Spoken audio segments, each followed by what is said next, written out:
Assalomu alaykum. Sabah avazliq asarlari kanaliga hoş geldiniz. Asarlarimizni yoqtirgan bo'lsangiz, do'stlaringizga va boshqa to'plarga tavsiya qilib qo'ying. Endi anglaydiganlar, Şinjan Xalq Nashriyati 2005-yili 1-oyda birinchi qatim nashr qilgan tarixiy roman Qanliq iz. Avtori Muhammad Ali Hilim. 2-bob. Qansirgan tuproq. Adolat tugagan joyda kishilik hayotning qadr-qimmatini saqlab turadigan hech nima bo'lmaydi. Kanet. 1943-yili qish.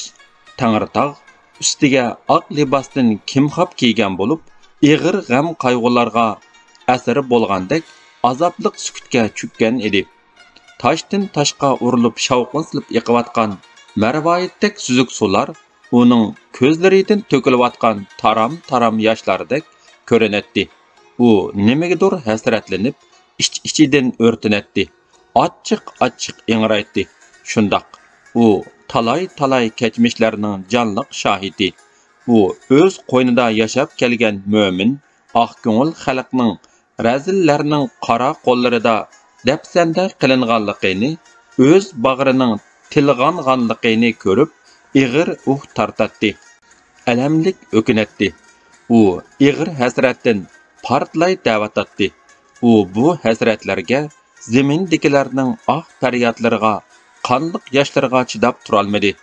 U hammani bilatdi. U zamindagilarga hamma tarixni so'zlab bergan. Ularni o'zini tonishga undigan. Uning etkida bepoyon so'zilib yotgan, xo'rlangan zamin Tangritog' atiga yig'lamsirab qaraydi. U o'zini to'limi yigona his qiladi. Razillarning shum niyat bilan o'z bag'riga rahimsizlarcha dastashlari uningga bakmo ig'ir kelyotadi. Dalalardagi qo'y, kala, otlarmu, yeshil o'tloqlarmu, buyuk baraxsan to'qayliqlarmu, mo'ngluq sukutlarda muzlab, titrab yotadi. Bu zamindagi kishilar taajjub ilkida yaqinlarini tishlashdi. Gangrashdi. Zaman buzulib, nima bo'lib ketyapti deyishib, o'z orasiga qachonlardadir qora tikandek ungan Go'mindang jallotlariga hangvaqib qarashatdi. Yana amalsizlarcha levini tishlab, tinsiz o'z ishlariga mingshatdi. Ular bu Go'mindangchilarni beqishga majbur edi. Bo'lmasa, ularga miltiq tanglinatdi. Ustida simqamcha, kaltak o'ynaydi. Xudoning bergan kuniga shukri, peshonimizga putligini mushu o'xshaydi. Qandoq qilamiz endi? Qo'limizda yo. Ba'zilar shundoq deyishib ig'ir xo'rsinishadi. Allohdan madad tilab, har namozda Allohga faryodlarini to'katdi. Yana ba'zilar o'z taqdiri haqidagi tugumas xiyollarga chumatdi. Shundoqdimi, zulm ularni qarshilik qilishga borgancha qistavotadi. 2. Barat palvan tal baraning ostida yog'ochchilik qilyotdi. U turib tagsiz xiyollarga asir bo'lib, kichikdan billa o'ynab cho'ng bo'lgan Turda Axun, Nasir Axun, Qaraquvon, Oblis Qari, Yasin doktorlarni aslab qolatdi. Gohida aka-ukalardek, gohida yaqin og'aynilardek o'tishadigan Yasinjon, Qosim, Muhammad qurbonlarmi uning xiyolidan neri bo'lmaydi. U yaqindan beri bularni ko'proq o'ylaydigan, ko'nglida ma'lum planlarni tuzib boqadigan bo'lib qoldi. U xalqning faryod bilan o'tkazayotgan jafoliq kunlarini o'ylaganida yuragi ochiq etishadi. U endi ishni nadan boshlashni bilolmayotdi. U tipirlaydi. O'ziga bir nijotliq yo'ltuzining yo'l boshlashni umid qiladi. Shunga do'stlari bilan bu ish xususida uzundan uzun sirdishibmi ketadi. O'zaro dardlarini qong'icha to'kishadi. Keyincha u ig'izdagi gap bilan hech ish bo'lmaydiganligini tavrinib biror ish qilish lozimligini tunib yetdi. Mushu ish uning kallasiga kirib olib, tursimu, yotsimu aram bermaydi. Sirtdan o'ng so'li o'chgan holda yugurib kirgan o'ttir bo'y, inchga burut, qora ko'z, bug'day o'ng kelgan Qurbon Barat palvanning oldiga bardida demi siqilgan edin tili gapga kelmay turib qoldi. "Nim bo'lding? Biror cho'ng vaqa bo'ldimi nima?" dedi Barat palvon qapoqlarini turgunicha. Urayim palvonni bugungi hukumat taraf o'tkazgan chilishishda hukumat tarafning bir odami yiqtibatdi. Tilingni chaynamay o'g'il boladek gach-gach so'zlamamsan. Cho'ng bir balo qazo bo'lgandek, o'g'il bola degan balo ishtimi huduqmaydigan. Hukumat taraf bugun chilishish musobaqasi o'tkazgan. Ularning bir odami Urayim palvonni yiqtibatdi. Urayim palvon yig'lig'idek bo'lib, yana chilishiman desa, ular bir chilishqandikin bo'ldi deb unmidi. Ular chidamaslik qildi. U so'zini tugatmayla ko'p yiniga yugurib bordi-da, Nogayda suv ilib gupilditib ichib, dedi. Barat palvonning qo'shimlari turilib, qo'lidagi randisini qo'yib qo'ydi. Uning to'g'risiga yo'g'ingan gavdisi bilaklaridagi bo'ljung go'shlari chinqaldi. U gavdisini kirib qo'ydi. Uning yo'g'on mazmut basti yinik tavrandi. Uning bugungi chilishish musobaqasidan xabari bor edi, lekin ishning kutmagan yerdan chiqqanligi uning g'azabini qo'zg'ab qo'ydi. Urayimni yiqitgan bo'lsa, u xil yomon nima o'xshaydi? O'zi yo'g'on, o'kizdek nima ekan? Nochi bo'lsang qani chiqmamsan deb hayva qilibla qoldi. Yur, shu o'kizdek nimani bir ko'rib kelayli. Barat palvon mengishqa tamshaldi. Qandaqroq nima ekan u?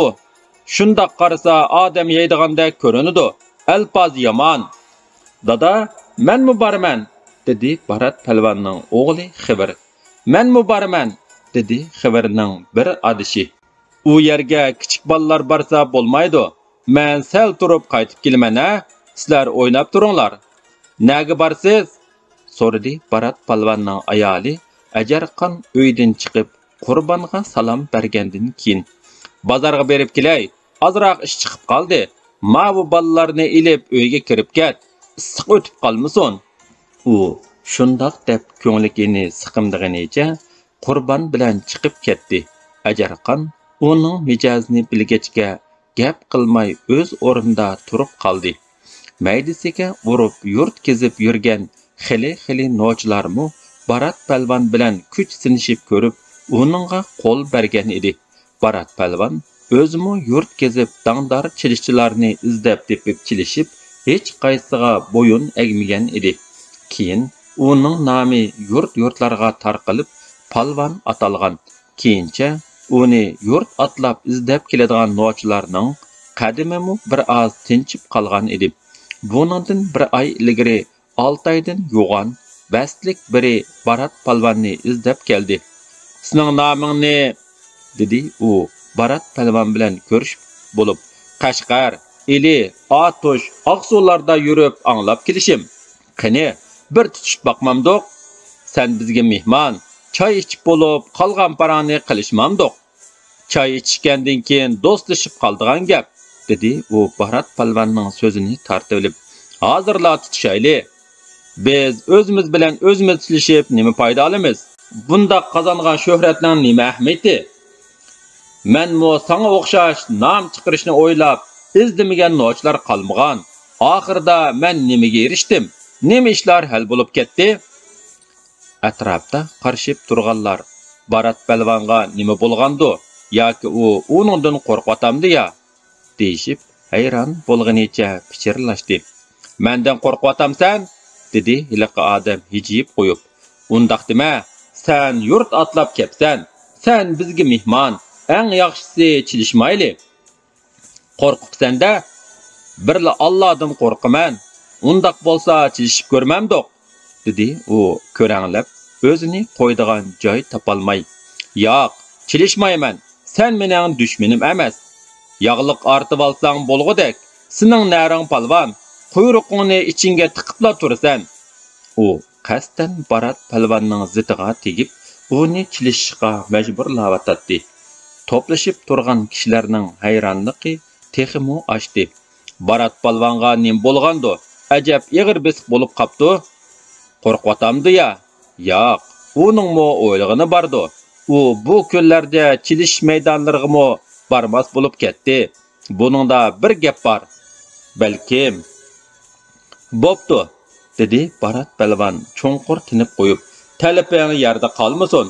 Oxir biz boshqalarga o'yin qo'yib berdigan bo'ldik. O'yin qo'yimiz deb chilishmasak, nima qilamiz? Xudo bergan bu kuch-quvvatni, shu kuchni dil joyiga ishlatalasak, nima armonimiz qoladi? Ishlatimiz. Maydonga tushganda bilsan. Barat palvon bu nadon nochiga gap yegizalmay, terkib darg'azabga keldi. So'rin tuzildi. Kishilar chambar shaklida doira paydo qilib, qiziqib qarab turishatdi. Heliqi kishi Barat palvonni tutib tortib baqdi. Yonpashqa olmoqchi bo'lib, putlariga tepib, silkibmi baqdi. Lekin Barat palvonni qimirlatolmadi. U badaniga kuch yig'ib jim turadi. "O'nrang tugdimi?"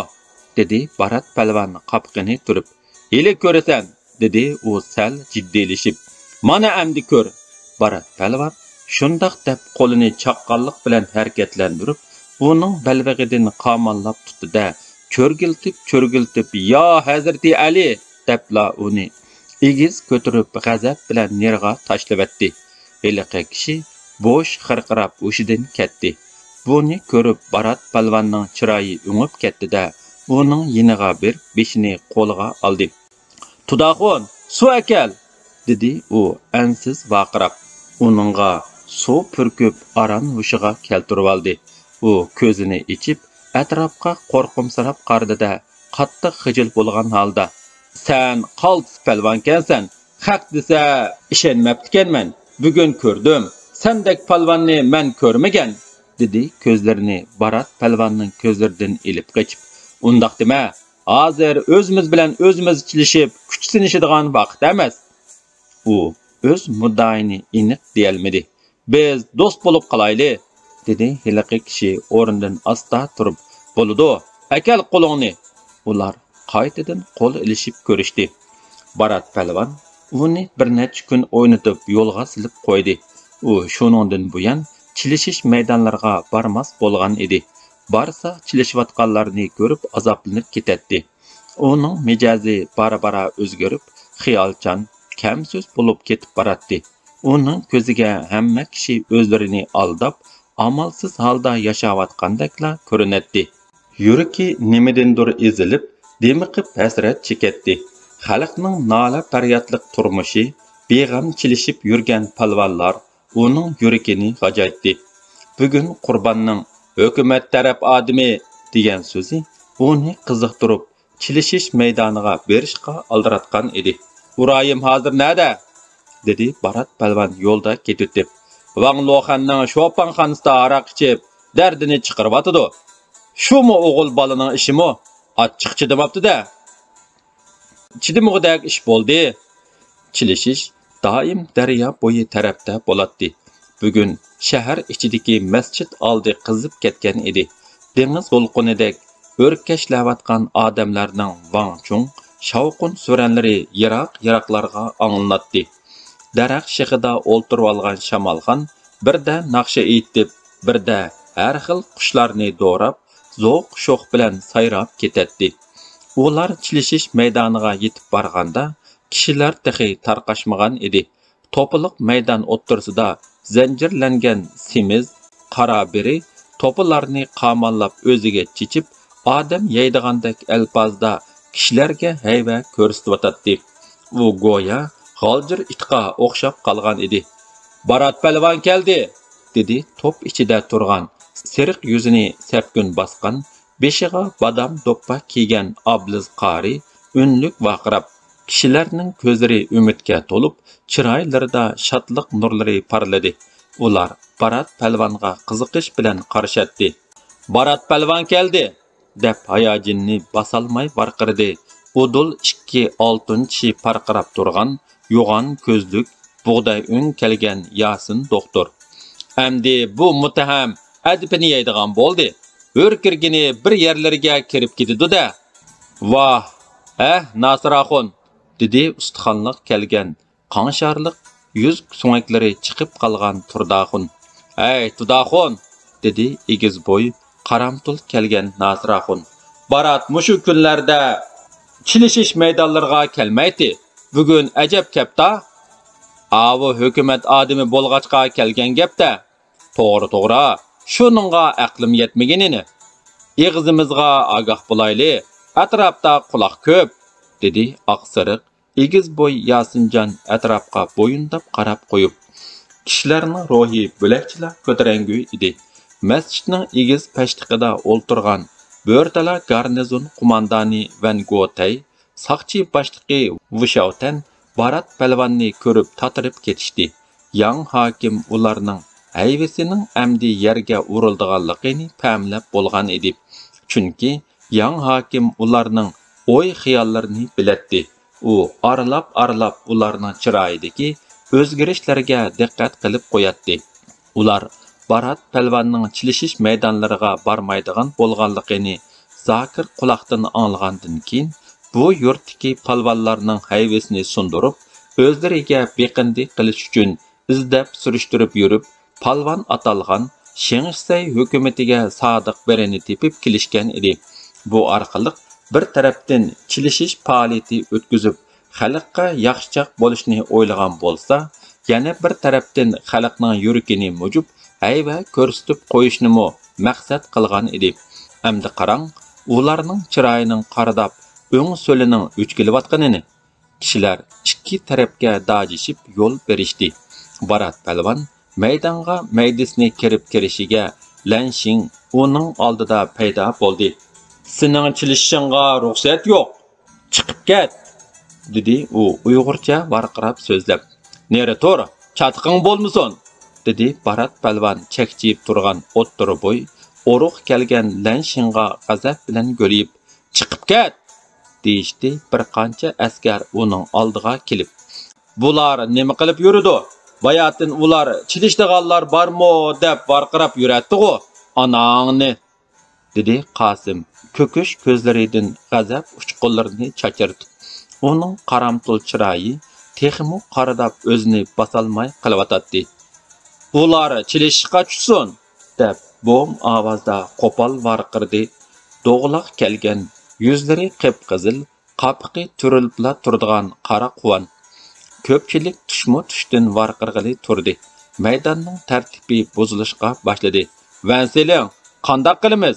dedi beshi yo'g'on, puti tarpi inchga kelgan saqchi boshlig'i Vushavtan ansiz holda uyan qarab. "Chilishmasin, Barat bek yomon nima?" dedi Yo'lbosbek qirqim soqollarini tutamlab qo'yib, uning parqaroq ko'zlaridan xushomat uchqunlari chachrab turadi. "Ular chilishmasin, seling janoblari", dedi yog'oq yuz, o'ri ko'z, kak soqol Hekimboy. "Bu qandoq paydo bo'lib qoldi?" dedi Van Gotay yapma qapoqlarini turganicha titrab turib. "Qara bu haqni", dedi shalong soqol uzun tura kelgan Molla Shangyu Van tarafga egilib turib. "Sili beshini silavatlar, yana Baratni olqishlab ketib borganini, nima degan yuzsizlik bu?" Van Gotayning chiroyi texmu tatirib, bu xalqqa ich-ichidan o'shtiki kelib ketdi. "Shangyum to'g'ri dedi. Bular g'araz uqmaydigan hayvondakli haq." Shundoq, deyishdi Yo'lbosbek bilan Hekimboy. "Vanseling", dedi bayatin biri jim o'ltirgan Yang hokim. "Biz ularni chilishtirayli. Bo'lmasa xalqning g'azabi o'rlab, keyin ish yomoniga o'rilib ketadi." Van Gotay uningga nafratlangandek qaradi. U Yang hokimning xalqning ta'rifini olgan so'zlariga bakmo o'ch edi. "Xapsini bir kuni boplayman. Shu chaqda ashu ig'zingmo tuvoqlanar", deb o'yladi Van Gotay. Shundaqdimi, u bu ishning uning deganidek yomoniga o'rilib ketishidan andisha qilib, nima qilishni uqmay arsalda bo'ldi. "Vanseling, vaqtni kechiktirmayli", dedi Yang hokim. "Ularni chilishtirmasak, xalq bizni masxar qiladi. Uningdan bo'pti, deganingizcha bo'lsin", dedi Van Gotay ig'ir tinib. "Jakarchi, e'lon qil." "Nima deyman? Anangni. Chilish boshlansin demamsan, dot eshak." "Hozir chilishish boshlansin. Palvonlar maydonga tushsin." Kishilar to'pi yana bir qitim narsiga keldi. Lanshing tishlarini g'uchurlatib Barat palvonga olib qarab qo'ydi-da, maydon sirtiga mandi. U ochiqida bir balani silkishlab ittiribdi. "Neri tur sarang? O'zi sarang turib, nima deydi bu sarang?" dedi balaning onasi bu xalicham. "To'l so'zlama qanjoq. Qanjoq degan sendek bo'ladi. O'zingga qarab baqa, nimga o'xshab qapsan?" dedi bu xalicham. Uningga saskinish bilan qarab, Lanshing o'ziga nurg'un ko'zlarining g'azab bilan tikilib turganligini ko'rib, "Xap" dedi-da, to'p orasidan chiqib ketdi. "Oldimizda cho'ng bo'lgan bu nimaning qara amdi nochiligini, dadisi yaxshi odam edi. Bu dadisini do'rmay qolgan o'xshaydi", dedi oqsoqolliq bir kishi. "Oldirmang aka. Buningmi jajisini beradigan kunlar keladi", dedi Yasin doktor eg'ir xo'rsinib qo'yib. "Odam xo'rliq his qiladigan ukam. Xudoyim ko'rib turdi. Ko'zimizdan oqqan yoshlar bir kuni bularni yutidi", dedi Ablis qari. "O'zini tonimagan qavmga Xudo baxt ato qilmaydi", dedi Nasiraxon bo'g'ilib turib. "Gapga pag'as bo'layli. Quloq keldi. Ha, chilishish boshlandi. Endi o'yinning qiziqi chiqadigan bo'ldi", dedi Qurbon oshpaz ustamlarning ahongini do'rab. Hammasi shuk bo'lib, chilishish maydoniga jiddiy qarashdi. Zanjirdan yeshingan heliqi palvon Barat palvonga hurkirib kelib tashlandida, uning bilidan qamallab, uyan to'lg'ab mediriltalmadi. Barat palvon, "Qilg'uliqingni qilib boq, ko'ray qani", degandek butun kuchini yig'ib jim turatdi.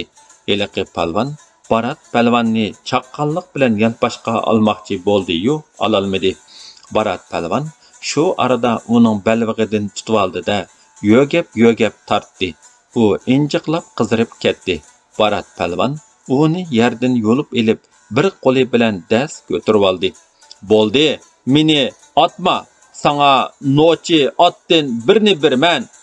Uning injiqlab turib aytgan so'zlari Barat palvonning quloqiga kirmadi. U zarda bilan uni amaldorlar tarafga aski palasni tashlagandek tashladi. Ularning ko'zlari chekchiyib, chiroyida qon didori qolmadi. Yang hokim chiroyini buzmay tamkin o'ltiratdi. "Yashab ket, Barat palvon!" Ko'pchilik varqirashdi va yugurib kelib uni o'rvilishdi. "Tonni Barat palvonga kiygizayli", dedi yang hokim. "Nima deysiz?" dedi Van Gotay ungan holda. "Tonni Baratga kiydirmasak, xalqning g'azabini qo'zg'ab qo'ymiz. Yaxshisi tonni Baratga kiydirib, xalqning og'zini etish kerak. Bular kichikkina yaxshi ish qilib qo'ysak, tog'day xush bo'lib ketadi. Bularni qattiq qo'lliq bilan boshqursak, qilgan ishimizdan chatoq chiqadi. Shunga ko'p hollarda chora tadbir bilan ish qilishga to'g'ri keladi." "Bu qanday ish bo'lib ketdi ha? Vansilang janoblari", dedi Yo'lvasbay qizil yuzlarini uvlab.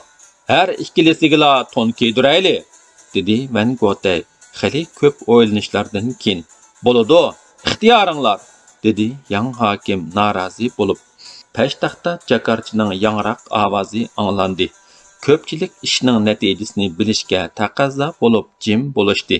"Xaloyiq, tinchlaninglar. Hozir Vansilang janoblari so'z qiladi. Diqqat!"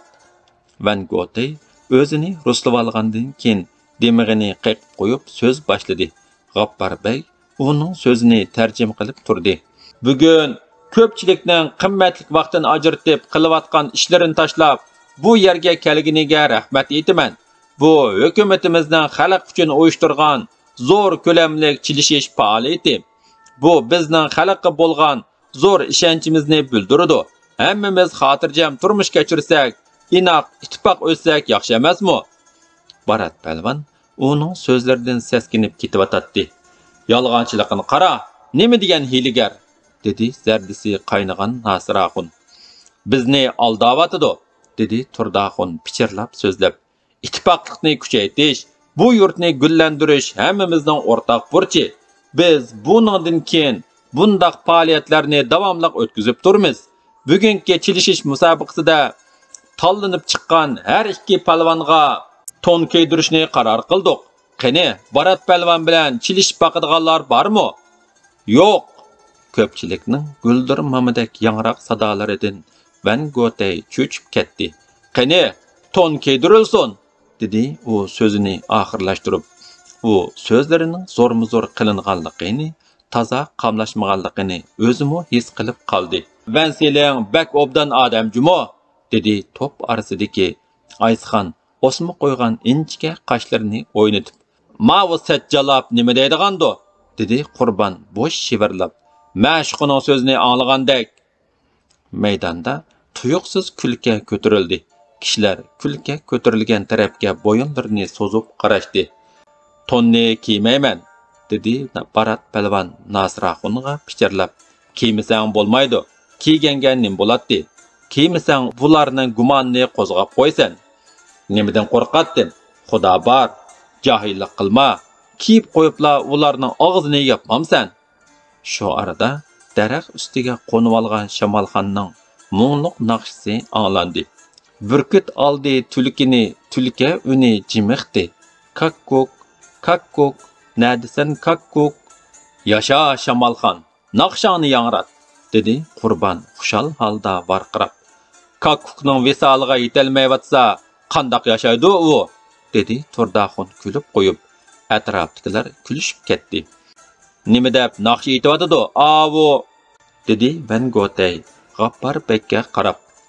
"Yarim kelmamsan, sana tashna bo'ldim" deb naqsh aytibdi. "Ajabmi jim turmaydigan nima ekan u? Nada odam o'lasa, shu yerda naqsh aytibla yurgan", dedi Van Gogh qapqini silib. "Sarang nima u?" dedi Hekimboy uning oxirgi so'zini aran tushunib yetgandan keyin. "U ya yo'qolmadi, ya o'lib qolmadi." Van Gogh daraxt ochsida o'ltirilib naqsha aytayotgan Shamolxonga g'azab bilan qaradi.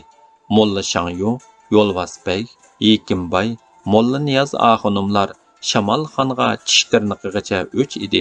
Chunki Shamolxon ularning ayblarini naqshiga qaytib aytadi.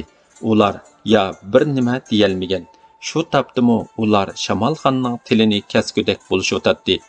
"Xap", deyishadi ular ichida. "Hazar qilib yashayli xushomadchi odamdin. Kakkuk, kakkuk." Ular ikki palvonga to'n kiydirishdi. Ko'pchilik unlik holda "Yasha Barat palvon!" deb tovlashdi. Barat palvon nimadandir bearam bo'lib, kang maydisini kirgunicha mazmut holda yiroqlarga tikilib o'ychan turadi. Xalq o'z o'g'lidan faxrlanib, uni olqishlamoqda edi. Barat palvonning vujudini bir xil xijillik o'ti ko'ydirib o'tadi. Davomi bor.